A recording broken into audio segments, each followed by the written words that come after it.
Hello everyone, this is Nilesh Kumar Gupta and you are watching NG Physics classes. इससे पहले मैंने आप लोगों को Kirchhoff's law, significance of Kirchhoff's law, ये सारी बातें एक्सप्लेन की. मैंने आपको स्टीफेंस लॉ बताया, यस और नो? तो ये सारी बातें आप लोगों को क्लियर है. मैंने आपको प्रीवोस थ्योरी ऑफ एक्सचेंज बताई. हाँ, प्रीवोस थ्योरी ऑफ एक्सचेंज वैसे कहती क्या है?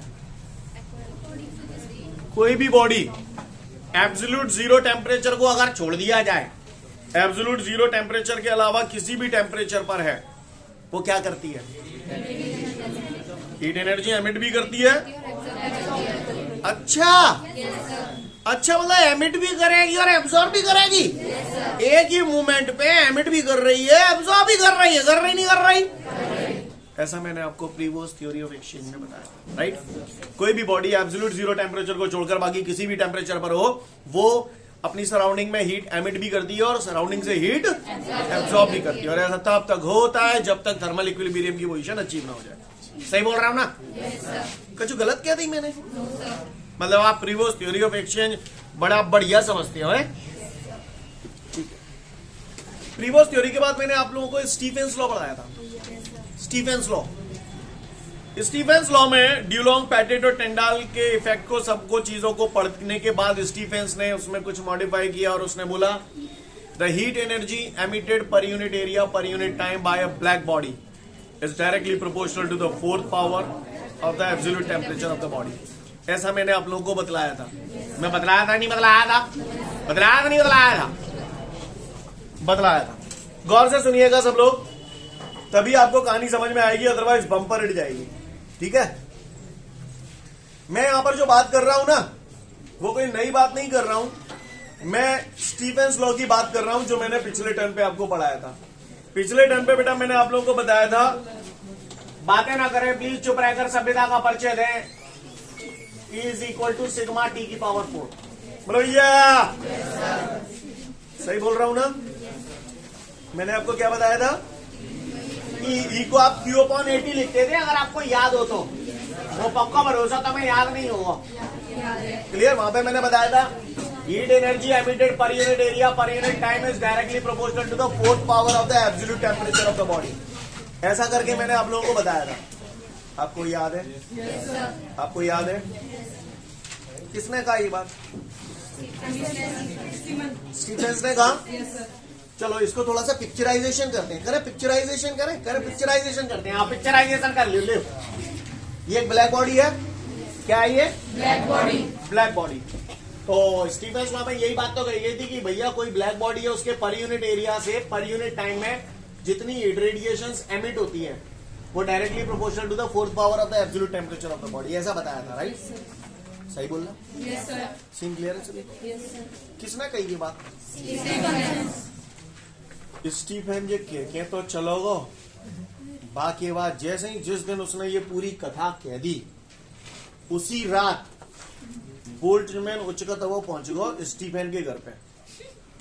और बातें जो कही कहने जी सब कहिए ना, या तो इन सबन पे पानी पिच जाओ, या फिर अपने नाम के संग मेरे नाम जोड़ दे. मैं यहाँ मैंने एक सुधार कर रहा हूँ. ये गलत है. माने कही ऐसी का गलते, पहले बता तू का गलते जाम. तो स्टीफेन ने कही सुन, तेने जी तो कहिए. तो बोले हाँ कहिए. अब एक बात बता, यहां से जो हीट एनर्जी निकल रही है, that is E is equal to sigma T की पावर 4. सही बोला? तो बोल्ट्जमैन ने कही स्टीफेन थी एक बात बता टीसू, तेने स्टीफेन लॉ तो दे दो, तेने प्रीवोस थ्योरी नहीं पढ़ी. प्रीवोस थ्योरी ये कहती है कि कोई भी बॉडी एब्सोल्यूट जीरो टेम्परेचर को छोड़कर किसी भी टेम्परेचर पर हो, वो एमिट भी करती है और सराउंडिंग से एब्सॉर्ब भी करती है. मैंने समझ नहीं आई क्या है, समझ में ना नहीं आई क्या है वो है. सीन क्लियर है? पक्का? अब ये जो बॉडी थी उसका टेम्परेचर तो T था, तो हीट रेडिएशन एमिट हो रही थी सिग्मा T की पावर 4. लेकिन सराउंडिंग से ये हीट ले भी तो रहा है. तो सराउंडिंग का भी कुछ ना कुछ टेम्परेचर होगा. सराउंडिंग का टेम्परेचर मैंने मान लिया T0. क्लियर? तो यहाँ से जो एनर्जी होगी E0 बराबर क्या हो जाएगी, सिग्मा T0 की पावर 4। ये एमिट हो रही है, ये एब्जॉर्ब हो रही है, तो टोटल हीट लॉस कितना हो रहा है, समझ लो। मैं समझ गया, कोई बात ना नहीं, पहले गए कोई बात ना नहीं, इतने समझो, इतने समझो। जो मैं समझा रहा हूं नंबर एन में जल्दी समझ जाओगे, वैसे दिमाग ने घटा किस और हुए, सही बोल रहा हूं ना। ये एक बिजनेस है, ये ब्लैक बॉडी है, इसको एक बिजनेस मान लो। प्रॉफिट लॉस तो निकाल ले तो कभी ये बगुए ना जान। ये एक बिजनेस है, जो गत्ते पैसा लग रहा है बिजनेस में, और बिजनेस करने के बाद ये पैसा आ रहा है। कितनी जल्दी समझ, पैसा तो इतनी जल्दी समझ जाता है भाई साहब। जे पैसा गत्ते लग रहा है और जे आए रहा है बिजनेस के, नहीं है मेरी बात समझ, सीन क्लियर है। ये एब्जॉर्ब कर रहा है और ये एमिट कर रहा है, समझ गया ना। ये गत्ते पैसा लगे रहो है और ये बिजनेस करेगा तो आए रहो है, नहीं है बात समझ। अयो गत्ते पैसा निकले 7 रुपया, सिंपल, ज्यादा बड़े बड़े नंबर नहीं ले रहा हूं, नहीं तो नंबर की कैलकुलेशन में ही आप बिजी हो जाओगे, कॉन्सेप्ट समझ में नहीं आएगा। गत्ते क्या रुपया लग गए, और बिजनेस करने के बाद घर में जो पैसा आ रहा है वो 3 रुपया आ रहे हैं। अच्छा लॉस हो रहा है, yes, sir. अच्छा समझ गए, yes, कितने लॉस हो रहा है, और क्या पूछ रहे हो तुम्हें, कितना लॉस हो रहा है, 4 रुपए, क्योंकि घर से पैसा लग जाता रहा है, बिजनेस करने आ कम रहा है। यहाँ पर हीट रेडिएशन एमिट हो रही हैं, एमिट ज्यादा हो रही हैं, एब्जॉर्ब कम हो रही है। हीट लॉस कितना हुआ, E माइनस E0, समझ गए, E माइनस E0। ये क्या है, heat loss per unit area per unit time is equal to, या फॉर्मूला कैसे तानने हो, जो तानने हो नहीं तानने हो, बोलो ये पूरा हीट लॉस है, तो इसे हम लोग शॉर्ट फॉर्म में H लिख देते हैं। ये क्या है, हीट लॉस। क्लियर है, heat loss per unit area per unit time from a black body. Clear, is equal to, जाए का लिख दो, सिग्मा कॉमन ले लेंगे तो T4 माइनस T0 की पावर 4। बोला भैया, सुना है जब भी प्रोपोर्शन हटता है तो कांस्टेंट आता है, कांस्टेंट हटेगा तो सिग्मा हटा देंगे, तो जाएंगे नहीं लिख देंगे। जो भी मैंने पढ़ाया है सब भूल जाना, समझ गए ना, यहाँ तक बात समझ में आई आपको, yes, कोई दिक्कत, सीन क्लियर है। What is this, heat loss, पूरा बड़ा चढ़ा के बोला करो, heat loss from a black body per unit area per unit time is directly proportional to the difference in 4th power of the absolute temperature of the black body and surrounding temperature. नहीं यही बात समझ, clear है। T0 क्या है, surrounding temperature, और T क्या है, टेम्परेचर ऑफ द बॉडी। नहीं यही बात समझ। लिसन एवरीवन, कहानी समझ में आई, ये जो मैंने किया, अब आप सारी बातें भूल जाओ पर मेरी बात को ध्यान से सुनो। क्लियर, स्टीफेंस लॉ हम लोगों ने कल तक पढ़ा था। The amount of heat radiation emitted per unit area per unit time is directly proportional to the 4th power of the absolute temperature of the body. थोड़ा सा अगर और डिटेल में आपको ले चलूं तो आपने ऐसे पढ़ा था, अगर आपको याद हो तो, और फिर प्रोपोर्शनल हटा के कांस्टेंट ले आए थे, याद है आप सभी को। फिर से बोल रहा हूँ, heat energy emitted per unit area per unit time is directly proportional to the 4th power of the absolute temperature of the body. Proportional हटाया, कांस्टेंट आ गया, ये बात आप कल तक पढ़ चुके थे। लेकिन इसके बाद बोल्ट्जमैन आया, बोल्ट्जमैन ने स्टीफेंस के लॉ में कुछ सुधार किए, और सुधार करने के बाद उसने अपना जो स्टेटमेंट दिया वो ये दिया। उसने बोला जब किसी परफेक्टली ब्लैक बॉडी को किसी परफेक्टली ब्लैक एटमॉस्फेयर में रखा जाता है, ब्लैक बॉडी का टेम्परेचर T है और ब्लैक एटमॉस्फेयर का टेम्परेचर कितना है, T0 है ना। तो उसने बोला, अकॉर्डिंग, कोई पूछे स्टीफेंस बोल्ट्जमैन लॉ क्या है, तो according to the Stefan's Boltzmann law the heat loss, clear, the heat loss emitted by a black body which is capped in a perfectly black atmosphere of temperature T0। अच्छा, इससे heat loss कब होगा, जब इसका temperature ज्यादा हो या environment का टेम्परेचर ज्यादा हो, बॉडी का टेम्परेचर T शुड बी बड़ा है T0। बोलो, सही बोल रहा हूँ ना। तो ज्यादा मैं आपको डेप्थ में ले जाके कंफ्यूज नहीं करना चाहता, इन शॉर्ट बोलूंगा, according to the Stefan's Boltzmann law the heat loss from a black body per unit area per unit time is directly proportional to the difference in 4th power of the absolute temperature of the body and surrounding temperature। नहीं यही बात है, इसमें और इसमें simple सा फर्क है, ये T4 है, ये T4 माइनस T0 की पावर। प्रपोजल हटा दोगे तो कहानी तो सेम ही है ना दोनों। नहीं है मेरी बात समझ, क्लियर है? कोई दिक्कत? ये जो ब्लैक बॉडी है ये काय में रखी हुई है? ब्लैक एटमॉस्फेयर में। एटमॉस्फेयर का टेम्परेचर कितना है? ब्लैक बॉडी का टेम्परेचर कितना है? T, है ना? तो heat loss emitted per unit area per unit time by a perfectly black body which is capped in a perfectly black atmosphere is directly proportional to the fourth difference in fourth power of the absolute temperature of the body and surrounding. उम्मीद करता हूँ आप लोग मेरी भाषा को समझ गए होंगे। समझ गए ना? समझ गए? समझ गए? फटाफट पढ़ लो, 2 मिनट का समय दिया आपको। इसके बाद हमारे को एक नोट दिया गया है, तो नोट फूट तो गया बाहर में। पहले मुझे एक बात बताओ, ये कहानी समझ में आ गई आपको? H is equal to sigma T की पावर 4 माइनस टी जीरो की पावर 4 है। ये क्या है? Heat loss per unit area per unit time. तो H की जगह क्या लिख दूं? E/AT बराबर सिग्मा टी की पावर 4 माइनस टी जीरो की पावर 4 का गलत कह दो मैंने भैया? नहीं, मैंने कहा जो गलत कह दो तो बताओ आप, ना ने तो फिर सुनो आप। Q बराबर, इसे ऐसे नहीं लिख सकता।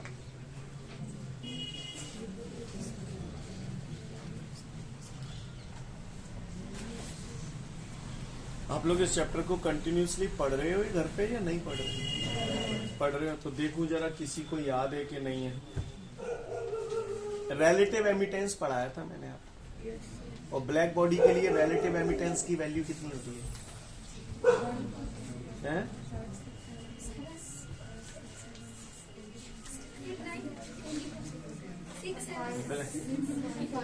ब्लैक बॉडी के लिए रिलेटिव एमिटेंस की वैल्यू कितनी होती है? 5.67 इंटू 10 टू द पावर -8 वाट पर मीटर स्क्वायर इंटू केल्विन की पावर 4। यही कहना चाहते हो ना आप लोग? हाँ, ये स्टीफेंस कांस्टेंट की वैल्यू है नालायकों। ये कोई रिलेटिव एमिटेंस की वैल्यू ना? रिलेटिव एमिटेंस की वैल्यू ब्लैक बॉडी के लिए होती है 1। नाक कटा दी तुमने मेरी। याद आ रहा है? एक दिन बताया था, जितने भी विद्यार्थी पढ़ रहे हो सबके नंबरों का जो रेशो होगा that is always less than 1, और अगर आइडियल स्टूडेंट हुआ तो बराबर 1। क्या को समझ में आएगी? जरा पढ़ लिखना। न्यू ईयर की खुशी में सब भूल गए होंगे ना। आइडियल ब्लैक बॉडी के लिए रिलेटिव एमिटेंस की वैल्यू होती है 1। क्लियर? खैर ज्यादा उम्मीद नहीं है मुझे आपसे, लेकिन ये क्लियर है। Q बराबर 80 सिग्मा टी की पावर 4 माइनस टी जीरो की पावर 4 कैसे आया? समझ में आया? ये फॉर्मूला तब एप्लीकेबल है जब बॉडी जो है वो ब्लैक बॉडी है, लेकिन हर बॉडी ब्लैक बॉडी हो ऐसा कोई जरूरी है क्या? नहीं है ना। अगर कोई सामान्य बॉडी होगी, ब्लैक बॉडी नहीं होगी, तो उसके लिए यही फॉर्मूला हम लोग ऐसे लिखेंगे, Q is equal to EAT sigma T4 minus T0 की पावर 4। E यहाँ पर जो है that is called relative emittance. Clear? इसमें E क्यों नहीं आया? क्योंकि आइडियल ब्लैक बॉडी के लिए E की वैल्यू 1 होती है, तो 1 लिखने की जरूरत नहीं है। इस वजह से कहानी समझ में आ रही है? ये एक ब्रह्मास्त्र, एक रामबाण फॉर्मूला है। क्लियर? इससे दुनिया भर के सवाल बनते हैं। सीन क्लियर है?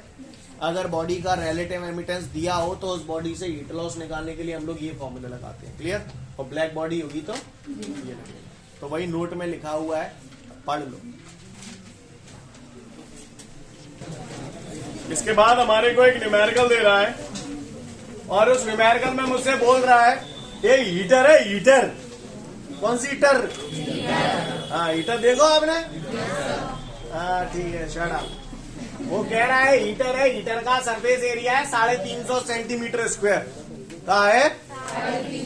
हाँ, 350 सेंटीमीटर स्क्वायर, और उस हीटर का टेम्परेचर है 727 डिग्री सेल्सियस। कितना टेम्परेचर है? कितना टेम्परेचर है? 727 डिग्री सेल्सियस। तो वो कह रहा है उस हीटर से 1 मिनट में कितनी हीट रेडिएशंस निकलेंगी? 1 मिनट में कितनी हीट रेडिएशन निकलेंगी? और वो कह रहा है ये जो बॉडी है, बॉडी यहाँ पर हीटर है, तो कह रहा है उसको आप ब्लैक बॉडी कंसीडर करें। कौन सी बॉडी कंसीडर करें? और स्टीफेंस कांस्टेंट की वैल्यू दे रहा है सिग्मा बराबर 5.67 इंटू 10 टू द पावर -8 वाट पर मीटर स्क्वायर इंटू केल्विन की पावर 4। क्वेश्चन समझ गए? समझ गए? नहीं समझ गए? आइयो 350 सेंटीमीटर को मीटर में बदल रहा हूं। सेंटी मीटर भैंसों की भैंसों स्क्वायर, तो बराबर 350 10 की पावर -2 का स्क्वायर बोलूंगा तो 10 की पावर -4 या प्लस के 4 को प्लस के 4 बार होना ने एक आध है, एक आध तो होगा एक होना ने। और ये मीटर स्क्वायर, आपको स्टेप समझ में आया। तो हीटर का सरफेस एरिया ये हो गया, कह रहा है उससे 1 मिनट में कितनी हीट निकलेगी। 1 मिनट यानी कितने सेकंड, जोर से बोलो 60 सेकंड है ना। 1 मिनट में 60 सेकंड, समझ जाओगे ना, सेकंड लिखिए 60 सेकंड। तो उससे कितनी हीट निकलेगी, सिग्मा, सिग्मा यानी स्टीफेंस कांस्टेंट की वैल्यू दे रहा है। टेम्परेचर 727 डिग्री सेल्सियस दे रहा है, तो भैया 727 जैसे केल्विन में बदलने हैं, तो 727 प्लस 273 बराबर 1000 केल्विन। जोड़ के 1000 आ जाएगा, जोड़ के बताऊं है, ठीक है, अच्छी बात है। तो गांव वालों सिग्मा लगो है, स्टीफेंस कांस्टेंट लगो, तो ये हमसे चीख चीख के कह रहे हो मैं तो स्टीफेंस लॉ हूं, बोलो। तो भैया स्टीफेंस लॉ में हमने तो ये पढ़ा है, ई बराबर सिग्मा टी की पावर 4। अब जाने क्यू पूछिएगा, मैं तो जो मालूम है ई बराबर Q upon A T sigma T की पावर 4, तो क्यू बराबर ए टी सिग्मा टी की पावर 4। अब बोलो भगवान की कृपा से आपके पास सब है? बोलो भैया आपके पास ए है, 350 इंटू 10 टू दी पावर -4। आपके पास टी है 60, sigma 5.67 into 10 to the power -8। Temperature temperature 1000 है, ऐसे लिखो 10 की पावर 3 और फिर जाकर होल पावर 4। अब तो कर लोगे, हल्लो। इसको जब हम सॉल्व करेंगे तो हमारा आंसर आएगा 1.19 into 10 to the power 5। 1.19 into 10 to the power 5 joule. उतार लो। इसके बाद हमारे को जो सवाल दिया है उसमें मुझसे कह रहा है एक बॉडी है, क्या है एक बॉडी है, और वो जो बॉडी है ना ब्लैक बॉडी है, और उस ब्लैक बॉडी का टेम्परेचर 127 डिग्री सेल्सियस है, और वो 1 इंटू 10 टू दी पावर 5 वाट पर मीटर स्क्वायर एनर्जी एमिट करती है। कब, जब इतने टेम्परेचर पर है। अब वो कह रहा है उस ब्लैक बॉडी का टेम्परेचर कितना हो जाए कि वो इतनी एनर्जी एमिट करे। Got the question everyone? Question समझ में आए? इसमें फर्स्ट सिचुएशन ये थी E1, फर्स्ट टेम्परेचर था T1, second energy E2, T2 नहीं है बस। हमने बचपन में ये पढ़ा था E is equal to sigma T की पावर 4। बोलो भैया मुझे दिख रहा है E और T डायरेक्टली प्रोपोर्शनल है, तो इसे ऐसे लिख सकता हूं, सिग्मा तो कांस्टेंट है, कांस्टेंट हटाएंगे तो प्रोपोर्शनल आएगा। आगे नहीं आगा। E को अगर मैंने लिख दिया, ये काम मैं आपको काफी बार करवा चुका हूं, E को मैंने लिखा E1 अपॉन E2, तो T को क्या लिखूंगा T1 upon T2 whole power काव्य को परेशान। E1 कितने है, डेसिमल के बाद 0 का कोई महत्व नहीं होता है यहाँ पे, क्लियर है? तो E1 की जगह क्या लिख दूं 1 इंटू 10 की पावर 5। E2 की जगह 16 इंटू 10 टू दी पावर 5 बराबर। अच्छा यहाँ पर टेम्परेचर कैपिटल T से डिनोट किया जा रहा है, तो इसकी वैल्यू काय में रखेंगे केल्विन में। तो अगर आप लोग रियायत दें तो ये T2 तो मैंने यहाँ थोड़ा नीचे सरका दिया, T1 की वैल्यू डिग्री सेल्सियस को केल्विन में बदलेंगे तो 127 प्लस 273 बराबर कितना हो गया 400। जोड़ के बताऊं, हाँ केल्विन कर रहा हूं। क्लियर है? समझ में आई बात सभी को? चमका दो अब आओ, T1 की जगह 400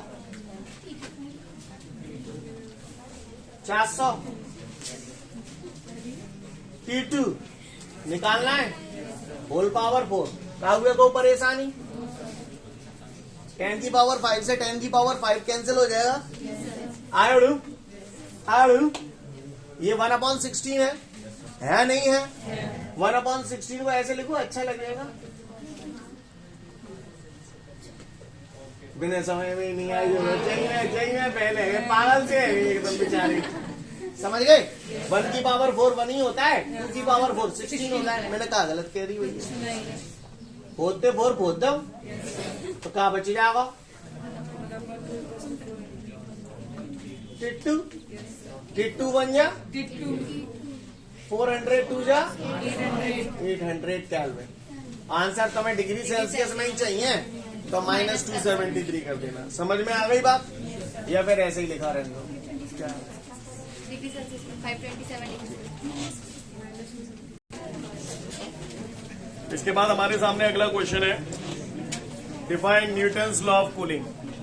रेडी? गौर से देखिएगा आप लोग, ध्यान से समझिएगा। क्या बात है? फिर कुछ चाय ठंडा मंगाओ, क्या पियो? चाय लो।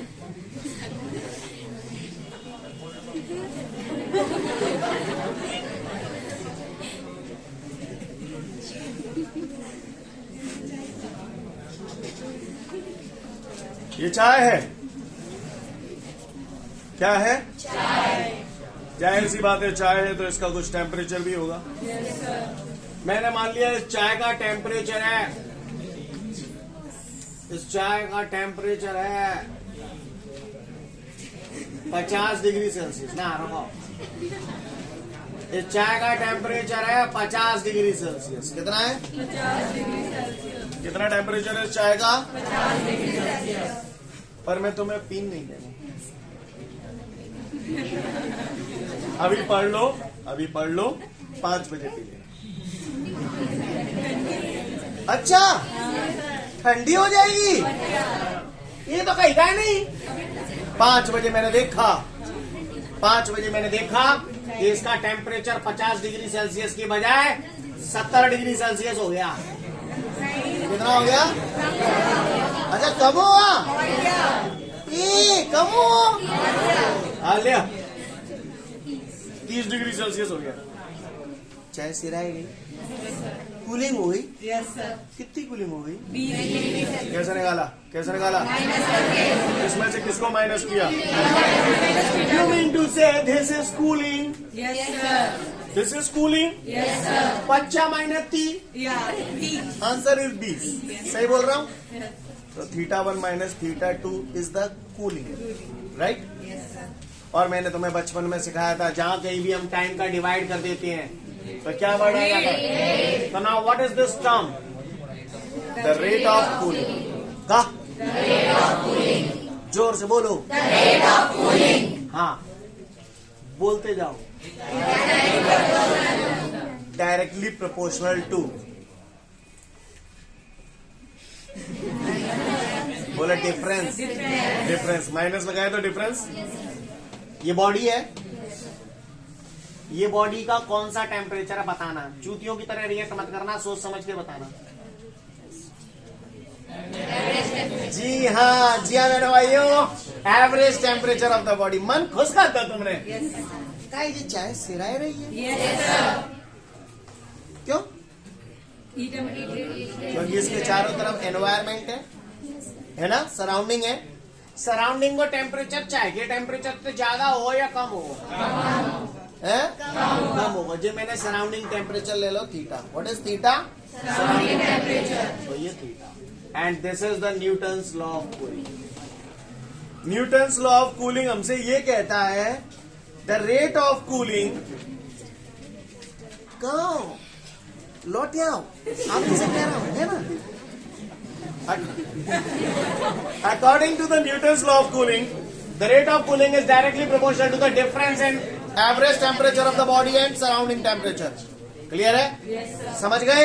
किसी ने भी पूछा what is Newton's law of cooling, तो उसको बोलना लाला।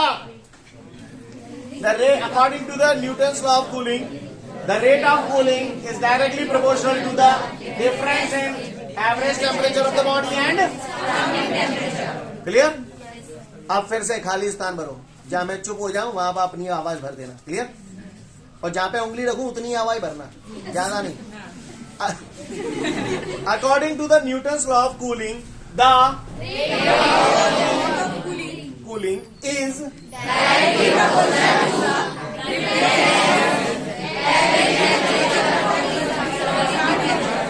नहीं, बस the Newton's law of cooling, the rate of cooling is directly proportional to the difference in average temperature of the body and surrounding temperature. Clear है? कर पाएंगे नहीं कर पाएंगे? पक्का? अच्छा, इसमें भी एक कहानी है. अगर हम ये सोचें ये कंडीशन हर वक्त लगेगी तो ऐसा नहीं होता. ऐसा तब है जब इस बॉडी का टेम्परेचर और सराउंडिंग टेम्परेचर के बीच का जो डिफरेंस है ना, वो 30 डिग्री सेल्सियस से ज्यादा नहीं होना चाहिए. अगर 30 डिग्री सेल्सियस से ज्यादा डिफरेंस है एनवायरमेंट और बॉडी के टेम्परेचर में, तो फिर ऐसी सिचुएशन में ये कंडीशन अप्लाई नहीं होगी. क्लियर?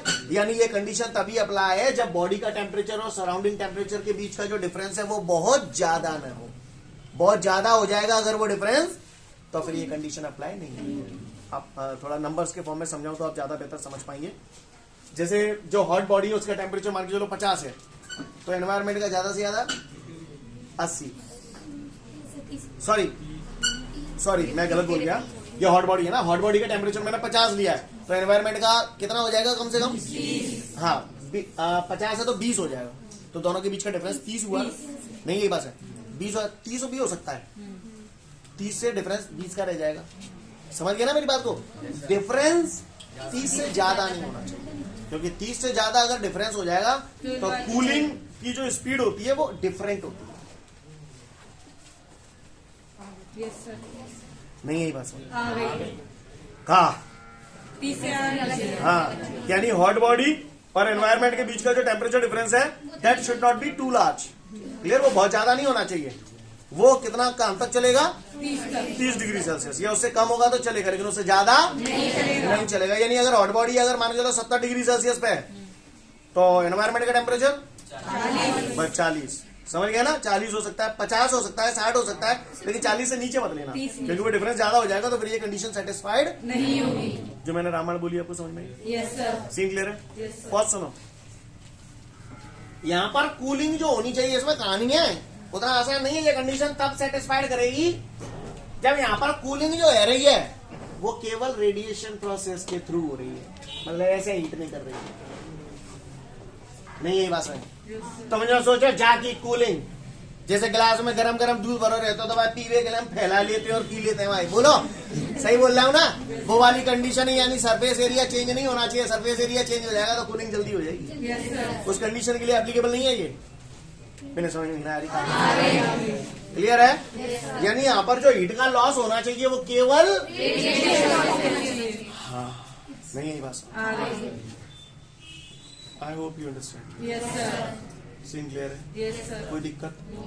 सरफेस एरिया वगैरह चेंज होना चाहिए क्या? सरफेस चेंज होना चाहिए क्या? इसको अगर मैं कूलिंग करने तो ऐसे हिला के कूलिंग करूं क्या? कई बार आपने देखा होगा बर्तन में कोई गर्म चीज है, आप उसे पीने के लिए जल्दी ठंडा करने के लिए ऐसे घुमाते हो उसे, है? हालांकि भगत जाते नहीं का देते हैं. आपको मेरी बात समझ में आ रही है कि नहीं आ रही है? तो जल्दी से न्यूटन्स लॉ ऑफ कूलिंग पढ़ लो, पढ़ूंगा है. तो यहां तक आप लोगों को न्यूटन्स लॉ ऑफ कूलिंग भी क्लियर हो गया, and what are the limitations of Newton's law of cooling ये भी आपको क्लियर हो गया. सही बोल रहा हूं? इसके बाद हमारे सामने अगला क्वेश्चन है, drive the Newton's law of cooling on the basis of Stephen's law. भैया अब हमें न्यूटन्स लॉ ऑफ कूलिंग यानी कि ये प्रूव करना है by the help of Stefan's. Clear? इस काम को करने के लिए दो चीजें सबसे ज्यादा जरूरी हैं. पूछो क्या जरूरी है? कल जब आप लोग पढ़ के आएंगे तो दो चीजें आपको बिल्कुल टन पता होनी चाहिए. एक तो ये न्यूटन्स लॉ ऑफ कूलिंग अच्छे से पढ़ के आएंगे. दूसरा आज ही मैंने आपको पढ़ाया था स्टीफेंस बोल्ट्जमैन लॉ, वहां पर हीट लॉस हो रहा था. yes, वो अच्छे से पढ़ के आएंगे. अगर वो हम पढ़ के आएंगे तो आप ये अगला डेरिवेशन समझ पाएंगे. क्लियर? समझ में आ रही है बात? है ना? तो ये दोनों क्वेश्चन हम लोग अच्छे से प्रिपेयर करके आएंगे, तब हम समझ पाएंगे drive the Newton's law of cooling on the basis of Stephen's law. Clear? तो ये दोनों काम आपको अच्छे से करके लाने हैं. ठीक है ना? ठीक है, तो फिर आज के लिए पर्याप्त है. कल फिर मिलते हैं. Thank you everyone. Have a great day to all of you guys. जय हिंद.